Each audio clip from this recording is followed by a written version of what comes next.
好，多谢剧场，拄则咱看到真侪人反应卖力，嘛有真侪人提早准备，因为昨暗台北、新北家人10点正式宣布今仔日停班停课。一寡人听到消息了后，随赶紧出来采购，差不多是饭点12点钟，伫台北市后山边这间连锁超级市场，店内底拢全人客，无用气气伫咧买生活用品，等要算数排队排甲落长，大家手提食的物件，也有饮料或者是矿泉水。青菜同款嘛，互人烧济买了了。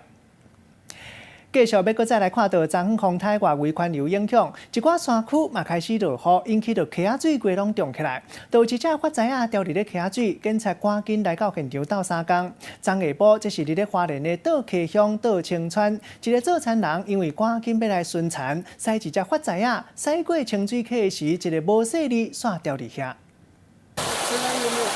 溪床当中有一台白色的货车卡伫中，袂顶袂动。详细看，当时溪水逼涨，货车的4个轮仔拢掉入去溪水的土沙内底，无法度驶。看到情形真危险，驾驶真紧张。警方接到通报，赶紧赶来现场斗相共。利用线索连着警察用的巡逻车，绑伫货车的车尾，顺利拖转来岸边。代志就发生伫咧28号下晡4点外，伫咧花莲倒溪乡倒清川，一台货车因为山区落雨，造成溪水水势涨悬。农民因为要巡有机的稻仔园，所以驶着货车要掠过清水溪的时阵，规台车就掉伫咧溪床当中。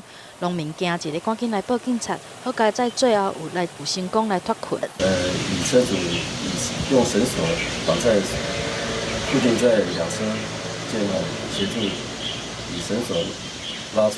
台风台豆豆咧挖进台湾的东部，请民众一定要做好风台安全的准备，若是无必要，嘛莫去危险的所在。